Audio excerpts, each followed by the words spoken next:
India, Bharat Ratna सरदार Vallabhbhai Patel. वैसे सरदार Vallabhbhai Patel की biography को मैंने कवर किया है, लेकिन आज ये सेपरेट लेक्चर है। इन्होंने भारत के लिए क्या क्या किया, बहुत सारे टाइटल्स इनको दिए जाते हैं। Father of Indian civil service, unifier of India, Bismarck of India और बहुत कुछ, बहुत बड़े बड़े टाइटल्स इनको, और बिल्कुल सही है, जस्टिफाइड है। क्योंकि जो काम सरदार वल्लभ भाई पटेल ने किया, भारत को भारत सरदार वल्लभ भाई पटेल ने बनाया। अगर ये ना होते तो भारत होता ही नहीं, इम्पॉसिबल टास्क था। भारत का यूनिफिकेशन, 565 रियासतों को यूनिफाई करना, यूनाइट करना, ये इम्पॉसिबल टास्क था। लेकिन सबको मालूम था, गांधी जी को भी मालूम था, ये काम सिर्फ और सिर्फ एक ही इंसान कर सकता है, सरदार वल्लभ भाई पटेल, और किसी के बस की है ही नहीं। जवाहरलाल नेहरू और सरदार वल्लभ भाई पटेल, बहुत दुख होता है कि जब आज नेहरू को पॉलिटिकल पार्टीज अपने वोट बैंक के लिए एज अ विलन प्रोजेक्ट करती है। कभी भी सरदार वल्लभ भाई पटेल ने ये नहीं चाहा होगा। सरदार वल्लभ भाई पटेल नेहरू जी को छोटे भाई की तरह मानते थे, और नेहरू जी सरदार वल्लभ भाई पटेल को बड़े भाई की तरह मानते थे। आपको जान के हैरानी होगी, जब 1950 में सरदार वल्लभ भाई पटेल का देहांत हुआ हार्ट अटैक से, तो सरदार वल्लभ भाई पटेल की बच्चों की जिम्मेदारी नेहरू ने ली। यहाँ तक कि इंदिरा गांधी से भी ज्यादा नेहरू ने सरदार वल्लभ भाई पटेल के बच्चों के लिए किया है। अपने बच्चों की तरह ट्रीट करते थे। बहुत बड़ा झटका लगा था नेहरू जी को जब सरदार वल्लभ भाई पटेल का देहांत हुआ था। तो जवाहरलाल नेहरू पे मैंने बहुत सारे लेक्चर आप जरूर देखिएगा। तो ये जो झगड़ा होता है वल्लभ भाई पटेल वर्सेस नेहरू, पहले कौन प्राइम मिनिस्टर, ये सब बकवास है, नहीं होना चाहिए। कितनी मेहनत की है हमारे लीडर्स ने, ये सबको पता होना चाहिए। तो ये सबसे बिल्कुल दूर रहिए और पढ़िए और देखिए सच्चाई क्या है। फिलहाल हम सरदार वल्लभ भाई पटेल की बात करेंगे, तो चलिए आगे बढ़ते हैं। सबसे पहले तो सरदार पटेल के बारे में थोड़ा सा ओवरव्यू लेते हैं। कौन थे पटेल? वैसे तो पटेल की अगर हम तारीफ करें तो एक लेक्चर उसी में ही चला जाएगा, ठीक है। अगर वल्लभ भाई जावेर भाई पटेल की बात करें तो इनका जन्म 31 अक्टूबर 1875 में हुआ, और इस 31 अक्टूबर को अब राष्ट्रीय एकता दिवस भी मनाया जाता है। अच्छी बात है। 31 अक्टूबर 1875 में सरदार पटेल का जन्म होता है। पहले डिप्टी प्राइम मिनिस्टर और होम मिनिस्टर थे भारत के, और जो काम सौंपा था इनको कि भारत को यूनाइट करने का, वो इन्होंने किया। बैरिस्टर थे। जिस तरीके से गांधी जी बाहर गए थे, लंदन गए थे पढ़ाई करने, वैसे ही वल्लभ भाई पटेल गांधी जी से बहुत ज्यादा इंस्पायर्ड थे, वैसे ही वल्लभ भाई पटेल भी गए। लेकिन एक यहाँ पे कैच है, वल्लभ भाई पटेल को बहुत ज्यादा मुसीबतों का सामना करना पड़ा था। वल्लभ भाई पटेल के परिवार के पास इतना पैसा नहीं था कि इनको पढ़ा सके। तो वल्लभ भाई पटेल ने, अब देखिए कितना बड़ा काम है, वल्लभ भाई पटेल ने यहाँ पे उधार ले लेके पढ़ाई की है। इन्होंने किताब उधार लेते थे, कभी कोई किताब दे गया, कभी किसी से मांग ली, ऐसे पढ़ाई करते थे। फिर स्कॉलरशिप ली, कॉलेज टॉप किया, जिस कॉलेज में उसमें टॉप किया, गए लंदन, टेम्पस में एनरोल हुए, 36 महीने का कोर्स 30 महीने में कंप्लीट कर दिया।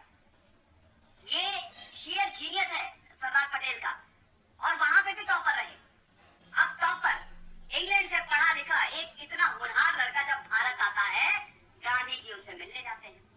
अब जब गांधी जी मिलने गए तो पटेल ब्रिज खेल रहे थे, तो पटेल ने सोचा ये कौन आया है, उनको बताया कि एक इंसान आपसे मिलने आए हैं, एक व्यक्ति आपसे मिलने, आपसे कुछ बात करना चाहते हैं। गांधी जी को सरदार वल्लभ भाई पटेल अपना गुरु मानते थे, और सरदार वल्लभ भाई पटेल की जो मृत्यु हुई थी हार्ट अटैक से, ये भी बोला जाता है कि गांधी जी की जब मृत्यु हुई, हत्या की गई गांधी जी की, तो सरदार वल्लभ भाई पटेल को इतना ज्यादा झटका लगा कि उसके बाद वो सस्टेन नहीं कर पाए, शॉक में चले गए थे सरदार वल्लभ भाई पटेल। इनफैक्ट गांधी जी की मृत्यु जब हुई, उनकी हत्या जब की गई थी, कैसे असैसिनेट किया गया था गांधी जी को, उस पर मेरा पूरा सेपरेट लेक्चर है। वैसे गांधी जी को मारने की 6 बार ऑलरेडी कोशिश हो चुकी थी, ठीक है, लेकिन 6ठी बार कामयाब हो गई। तो 1 घंटे पहले, अपनी मृत्यु से 1 घंटे पहले गांधी जी वल्लभ भाई पटेल से ही मिले थे, और जब पटेल को पता चला कि 1 घंटे बाद गांधी जी की मृत्यु हो गई, विश्वास ही नहीं हुआ।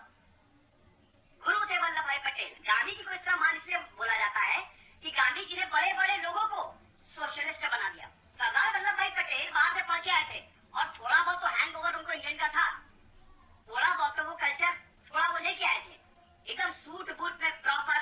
लेकिन जब गांधी जी से मिले, जब उन्होंने देखा शरीर पे कोई कपड़ा नहीं, एक लाठी लिए हुए एक इंसान, चश्मा, बहुत ही कमजोर इंसान लग रहा है, बिल्कुल एक हड्डी का ढांचा, लेकिन उसके बावजूद जब वो बोलता है तो लगता है मैं सरेंडर कर दूं, ऐसा था पटेल का। तो जब पटेल ने ये उनकी बातें सुनी गांधी जी की, तो पटेल ने सरेंडर कर दिया, और उसके बाद गांधी जी के पद चिन्हों पे चलने लगे। गांधी जी लीडर वाले थे वो सब गांधी जी के पीछे पीछे चलने लगे और सरदार वल्लभ भाई पटेल ने गांधी जी को अपना गुरु बनाया। और फिर इन्होंने इंडियन नेशनल कांग्रेस ज्वाइन की। इंडियन नेशनल कांग्रेस ज्वाइन की, इंडियन नेशनल कांग्रेस के ये प्रेसिडेंट बने। 1935 आते आते Sardar Patel was the president. और उसके बाद जब वोटिंग हुई तो बार बार पटेल जीते और अल्टीमेटली 1946 में जो वोटिंग हुई थी दोस्तों, ठीक है, 1946 में जो कांग्रेस जब इलेक्शंस हुए थे और वोटिंग हुई थी कि भारत का प्रधानमंत्री कौन होगा, तो 16 वोट में से 13 वोट मिले थे किसको? सरदार वल्लभ भाई पटेल को। तो सरदार वल्लभ भाई पटेल गांधी जी की बात बहुत मानते थे, तो गांधी जी ने उनको मनाया कि देखो नेहरू को प्राइम मिनिस्टर बनने, तो उसके अलग रीजन थे दोस्तों। आप ये मत समझिएगा किसी में बैर था।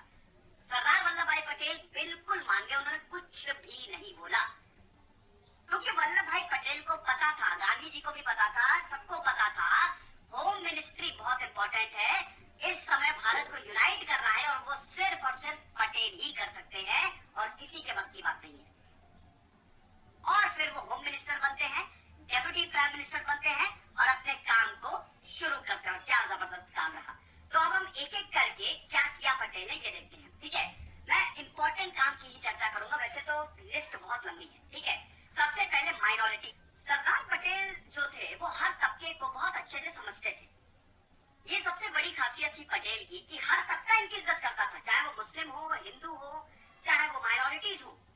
तो इसीलिए पटेल को माइनॉरिटी कमेटी का चेयरमैन बनाया गया। पटेल बहुत सारी कमेटीज के चेयरमैन थे ना, minorities, tribals, excluded areas, fundamental rights, provincial constitutions, ये सबके चेयरमैन पटेल थे।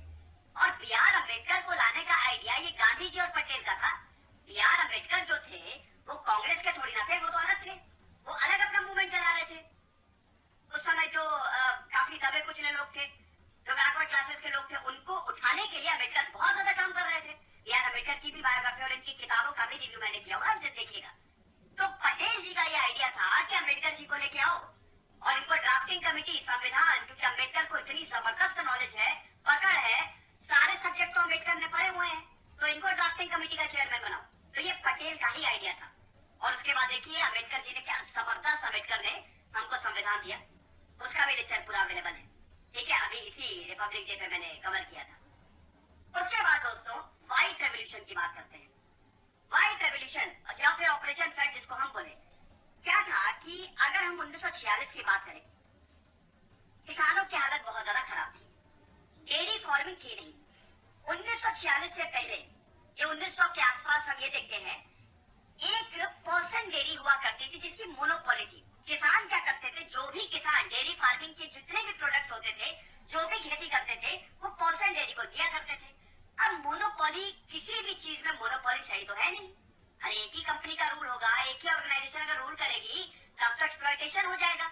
और यहाँ पे किसान जो है वो किसी भी और कंपनी को दे ही नहीं सकते। आजादी तक तो ये चला, लेकिन अब तो भारत आजाद हो गया। तो यहाँ पे किसान जो है, जो डेयरी फार्मर्स थे, वो गए सरदार वल्लभ भाई पटेल के पास।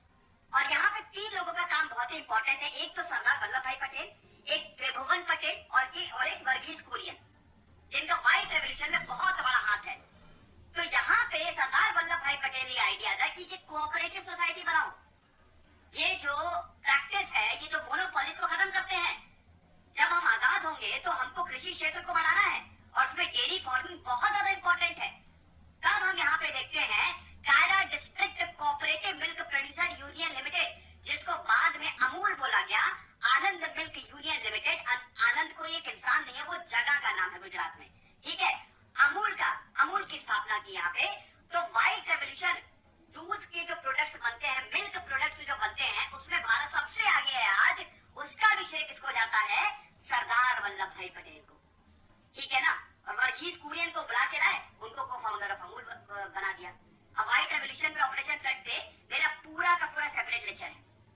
फिर हम देखते हैं दोस्तों इंडिया का यूनिफिकेशन, इंडिया का इंटीग्रेशन। अब इस पे मेरा पूरा 1 घंटे का सेशन है, आप देखिएगा, लेकिन मैं इन शॉर्ट आपको बताता हूँ। ये देख लीजिए दोस्तों, उस समय भारत कैसा था। 2 भारत चल रहे थे, एक तो था ब्रिटिश इंडिया का भारत और एक था हमारा प्रिंसली स्टेट, जिसको राजा रजवाड़े रूल करते थे। और आपको जान के हैरानी होगी कि जहां पे ब्रिटिश इंडिया थी, वहां पे कंडीशन फिर भी बहुत ज्यादा बेटर थी। जहां राजा रजवाड़े रूल करते थे, वो तो एक तरीके से डिक्टेटरशिप थी। वहां पे कंडीशन, क्योंकि उनको किसी से क्या लेना देना, वो राजा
हैं, तो अपने सेक्रेटरी को भेजा उन्होंने, वीपी मैंने जाओ मनाओ राजा हरि सिंह को।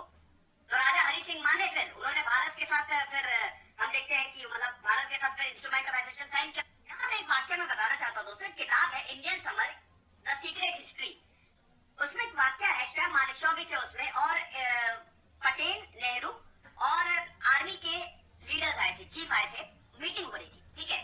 तो ये उसी टाइम की बात है जब कश्मीर पे पाकिस्तान ने इन्वेजन कर दिया था, कबाइलियों का इन्वेजन हो गया था। तो यहाँ पे आर्मी ने बोला कि हमको क्या करना चाहिए, तो जवाहरलाल नेहरू जो है वो थोड़ी स्पीच देने लगे। जवाहरलाल नेहरू एक ओरेटर बहुत बढ़िया थे, ठीक है, और जवाहरलाल नेहरू बिल्कुल भी नहीं चाहते थे कि कश्मीर में कहीं पे भी हिंसा, वो थोड़े से बिल्कुल शांत किस्म के थे, वो नहीं चाहते थे। लेकिन पटेल का क्या था कि पटेल बहुत ही बड़े डिप्लोमैट थे, वो जहां बातचीत से काम होता था वहां तो ठीक है, जहां नहीं होता था वो फिर कार्रवाई करते थे। तो यहाँ पे हम देखते हैं कि जब नेहरू बोल रहे थे, थोड़ा टाइम हो गया, बोलते जा रहे, तो पटेल ने एकदम झुंझला के उनसे पूछा कि नेहरू क्या तुमको कश्मीर चाहिए कि नहीं? तो नेहरू ने बोला बिल्कुल मुझे चाहिए। तो पटेल ने आर्मी से बोला you have got your orders, आपको आपके ऑर्डर्स मिल गए हैं, जाइए कार्रवाई करिए। और उसके बाद फिर मिलिट्री गई, 27 अक्टूबर को श्रीनगर एयरपोर्ट पे गई और हमारी आर्मी ने जबरदस्त काम किया, इन सारे कबाइलियों को खदेड़ दिया, पीछे खदेड़ दिया। तो जम्मू एंड कश्मीर भारत के पास आ गया। हैदराबाद की कहानी, कैरेट एंड स्टिक, देखिए हैदराबाद उस समय सबसे अमीर भारत का प्रिंसली स्टेट और बहुत ही इंपॉर्टेंट था। अब पटेल जो थे सबसे पहले तो गाजर खिलाते थे कि आओ बैठ के बात करते हैं, नहीं मानोगे तो फिर तो डंडा बजाऊंगा मैं। तो हुआ क्या यहाँ पे कि जो हैदराबाद के निजाम थे वो मानने को ही नहीं तैयार। 1 साल का स्टैंड स्टिल एग्रीमेंट, एक्चुअली क्या था कि स्टैंड स्टिल एग्रीमेंट था, 1 साल का वक्त है स्टैंड स्टिल एग्रीमेंट में कि हमको सोचने का मौका दीजिए कि हम भारत के साथ जाए कि पाकिस्तान के साथ जाए। बोला कि चलो ठीक है, दिया तुमको मौका, स्टैंड स्टिल एग्रीमेंट साइन कर लो, सोच लो 1 साल तक, कोई प्रॉब्लम नहीं है, फिर हमारे पास आ जाना, वल्लभ भाई पटेल ने बोला। लेकिन इसी दौरान हैदराबाद पाकिस्तान को बहुत ज्यादा सपोर्ट करने लगा, 20 करोड़ रुपए उठा के दे दिए पाकिस्तान को, मूड खराब हो गया वल्लभ भाई पटेल का। वल्लभ भाई पटेल ने फिर मीटिंग से स्टार्ट की, निजाम से मीटिंग की। तो निजाम का तो कुछ समझ में नहीं आया, मतलब निजाम से तो नहीं मीटिंग की, लेकिन उनके जो प्राइम मिनिस्टर थे लैक अली, उनसे मीटिंग की, उनका भी कुछ उनका स्टांस समझ में नहीं आया। लैक अली ने भी बड़े ही तोड़ मोड़ के जवाब दिए, इधर उधर के जवाब दिए। जब भी वल्लभ भाई पटेल बोलते थे कि आपको भारत के साथ शामिल होना है, तो उनका कोई सही जवाब नहीं रहता था। कासिम रिजवी, हैदराबाद ने अपनी एक फोर्स बनाई थी, निजाम की एक फोर्स थी जिनको रजाकार्स बोला जाता था। जो भी आजादी की मतलब जो भी भारत से मिलने की बात करता था, रजाकार्स उनको खत्म कर देते थे। और ये कासिम रिजवी जो कि एक गुंडा था, जिसके ऊपर बाद में क्रिमिनल केसेस भी चले, एक आतंकी था, तो कासिम रिजवी के अंडर थे ये रजाकार्स, ठीक है। तो कासिम रिजवी से सरदार वल्लभ भाई पटेल मिले। तो कासिम रिजवी ने बहुत ही अक्खड़ तरीके से सरदार वल्लभ भाई पटेल को बोला कि आप जो करना है कर लीजिए, हम तो नहीं देने वाले, हम तो छोड़ने नहीं वाले हैदराबाद को, जो करना हो कर लीजिए। वल्लभ भाई पटेल ने बोला अच्छा रुको, तुमको अभी बताते हैं। वल्लभ भाई पटेल ने फिर बाद में फौज भेज दी, आर्मी भेज दी हैदराबाद में, ऑपरेशन पोलो। 5 दिन में आर्मी ने ठोक पीट के बराबर कर दिया। हाँ, बहुत ज्यादा कैजुअलिटी हुई, वो बहुत ज्यादा दुखद है, लेकिन कभी कभी चीजों को बैलेंस करने के लिए सख्त कदम उठाने पड़ते हैं। और 5 दिन के अंदर हैदराबाद हमारे पास आ गया। अब वल्लभ भाई पटेल इतने महान थे, उन्होंने सारे के सारे राजाओं से ये बोला था, जितने भी राजा थे, कि आप परेशान मत होइए, आप हमारे साथ आइए, एक बार आप हमारे साथ आ गए, हम आपको पूरी इज्जत देंगे। निजाम ऑफ हैदराबाद तो बाद में लोकसभा राज्यसभा में चुन के भी आए और उनको प्राइवेट पास पेंशन भी मिलती थी, लेकिन पाकिस्तान ने ऐसा व्यवहार नहीं किया। ऐसे ही जूनागढ़ के साथ हुआ। जूनागढ़ के भी जो राजा थे महावत खान, वो भी बड़ी दिक्कत, लेकिन अल्टीमेटली वो भी फिर जूनागढ़ को भी भारत में मिलाया गया। और अल्टीमेटली ट्रावनकोर के साथ यही था, लेकिन ट्रावनकोर को भी भारत में मिला लिया गया। तो 565 रियासतों को एक किया गया। इसमें सबसे मजेदार कहानी दोस्तों जोधपुर की है। जोधपुर बहुत लोगों को पता नहीं होगा, लेकिन जोधपुर भी हमारे वहां से निकलने ही वाला था। जोधपुर के राजा गए थे मोहम्मद अली जिन्ना से मिलने, और मोहम्मद अली जिन्ना ने काफी वादा किए थे कि जोधपुर के राजा को ब्लैंक पेपर दे दिया था कि आपको जो चाहिए हम आपको दे देंगे। लेकिन अल्टीमेटली जोधपुर के राजा से मिले वल्लभ भाई पटेल बाद में, और वल्लभ भाई पटेल ने उनके कंधे पे हाथ रख के समझाया कि तुम मेरे बेटे जैसे हो, ठीक है, और मैं तुम्हारे पिताजी मेरे बहुत अच्छे दोस्त थे, तो बेटा ऐसा है कि तुम हमारे साथ आओ, वहां मत जाओ, ठीक है, अगर तुम गए तो अंजाम भुगतने के लिए तैयार रहना। तब वहां पे महाराजा ने बोला कि नहीं नहीं, हम भारत के साथ ही आएंगे, और जोधपुर भी फिर भारत में आया। तो ये पॉलिसी थी, जहां पे लग रहा है बातचीत से मामला हल है, बातचीत करो, नहीं तो फिर फोर्स भेज दो, ठीक है। और ये बात तो दोस्तों किसी ने छुपी नहीं है कि हाँ, सरदार वल्लभ भाई पटेल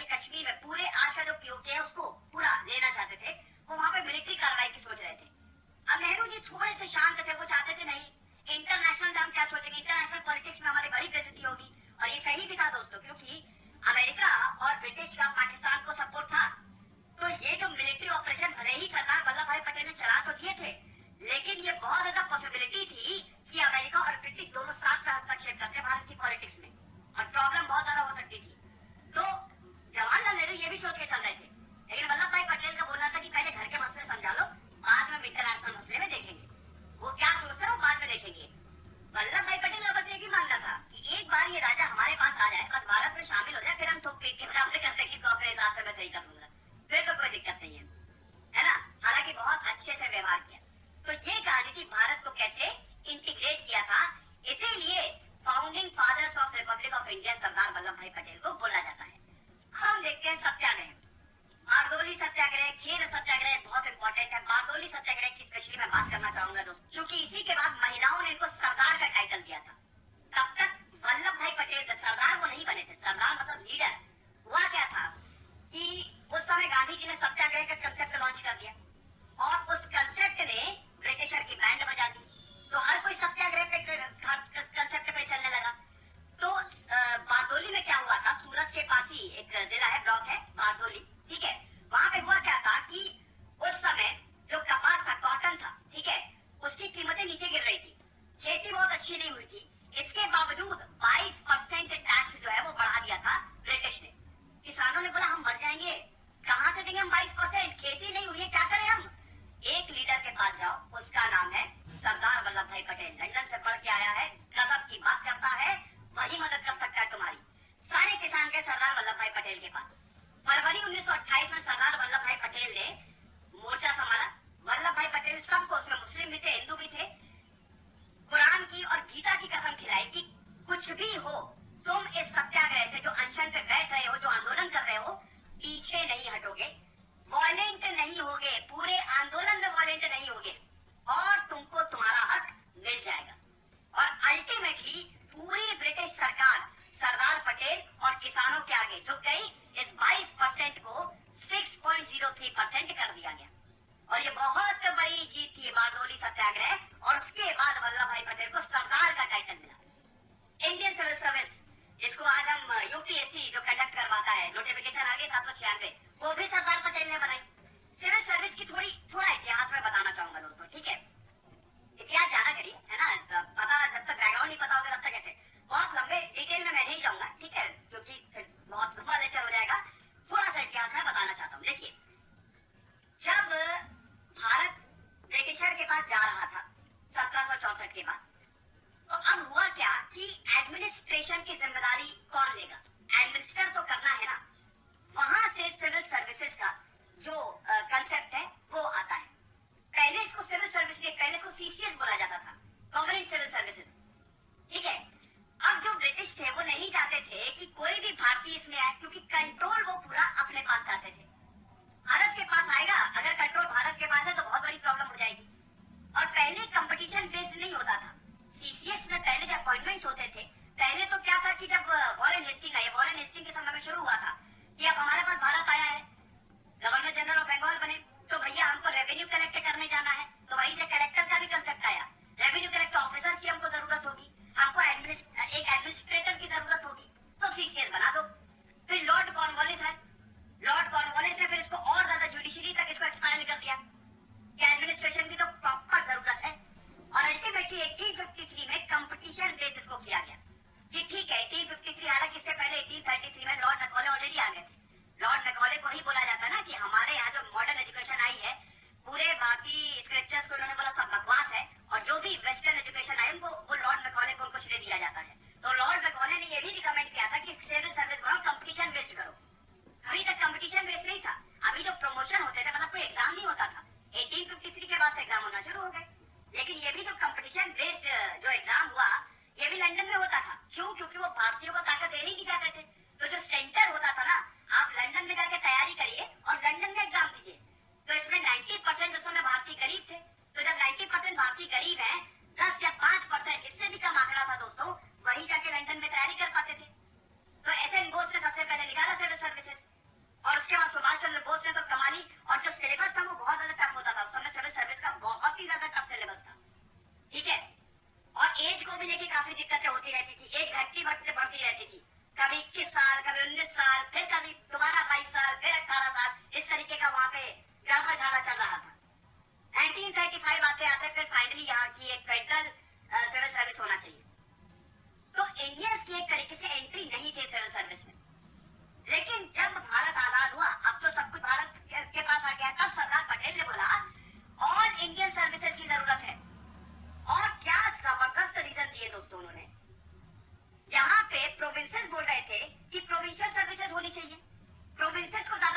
होनी चाहिए, लेकिन सरदार वल्लभ भाई पटेल का सीधा बोलना था नहीं, ये ऑल इंडियन सर्विसेज होनी चाहिए, ताकत सेंटर के पास रहनी चाहिए, क्योंकि हमको नहीं पता कि आगे आने वाले समय में पॉलिटिकल कंडीशन कैसी होगी, और सिविल सर्वेंट जो है उनको सेपरेट करो पॉलिटिक्स से, वरना बहुत बड़ी प्रॉब्लम हो जाएगी।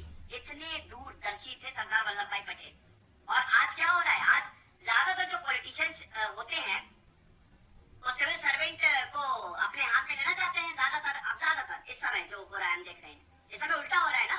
सरदार वल्लभ भाई पटेल का कहना था कि जो सिविल सर्वेंट होते हैं उनका ये हक है कि वो मुझसे डिसएग्री करे, मेरा जो सेक्रेटरी है अगर वो मुझसे डिसएग्री नहीं करेगा तो मैं उसको हटा दूंगा, ये सरदार वल्लभ भाई पटेल बोलते थे। उसका ये हक है, उसको डिसेंट करना चाहिए, तभी तो हम एक प्रॉपर पॉलिसी या एडमिनिस्ट्रेशन कर सकते हैं। लेकिन आज बिल्कुल उल्टा हो रहा है। बहुत सारी दोस्तों इसको लेके स्पीचेस अवेलेबल है, बहुत सारी डिबेट्स कंस्टिट्यूएंट असेंबली में जो उन्होंने सिविल सर्विसेज को लेके की। मैं कोट करना चाहूंगा दोस्तों, जो उन्होंने कंस्टिट्यूएंट असेंबली में बोला कि role of Indian civil service कैसा होना चाहिए, ऑल इंडिया सर्विसेज कैसी होनी चाहिए। इन्होंने बोला था कि there is no alternative to this administrative system, the union will go and you will not have a united India if you do not have good all India services। मतलब Bharat United होगा ही नहीं अगर ऑल इंडियन सर्विसेज स्ट्रांग नहीं होगी। सबसे पहले तो हमको इसको बहुत ताकतवर बनाना पड़ेगा, तभी भारत को यूनाइट कर पाएंगे। समझ रहे हैं? Which has the independence to speak out its mind, जिसको पूरी आजादी होगी बोलने की, बोल सकता है वो, उसके मन में कोई आइडिया आ रहा है वो दे सकता है वो। If you do not adopt this course, then do not follow the present constitution। ये बोला था। Substitute something else। These peoples are the instrument। Remove them and I see nothing but a picture of chaos all over the country। यानी कि अगर all Indian civil services को, all Indian services को strong नहीं किया गया तो समझ लीजिए देश चल ही नहीं सकता। ये सरदार वल्लभ भाई पटेल ने बोला। और ये भी बोला था सरदार वल्लभ भाई पटेल, ये भी बोलते थे कि render your service without any fear, without any favour, without any expectation. डरो नहीं, कोई भी अवार्ड की अपेक्षा मत करो, देश के लिए अपनी सर्विस दो। और इस समय यूपीएससी जो आईएएस होता है वो सबसे बड़ी पोस्ट, भारत में सबसे बड़ा एग्जाम आईएएस का होता है, और इसके जनक कौन है? सरदार वल्लभ भाई पटेल। समझ रहे हैं? और जो इनका बर्थडे 31 अक्टूबर, उसी पे ही अभी हम राष्ट्रीय एकता दिवस, नेशनल यूनिटी डे जो है वो मनाते हैं। तो ये इंपॉर्टेंट रोल्स थे सरदार वल्लभ भाई पटेल, महान शख्सियत, सुपर हीरो ऑफ इंडिया। तो ये लेक्चर था दोस्तों, आई होप आपको पसंद आया होगा।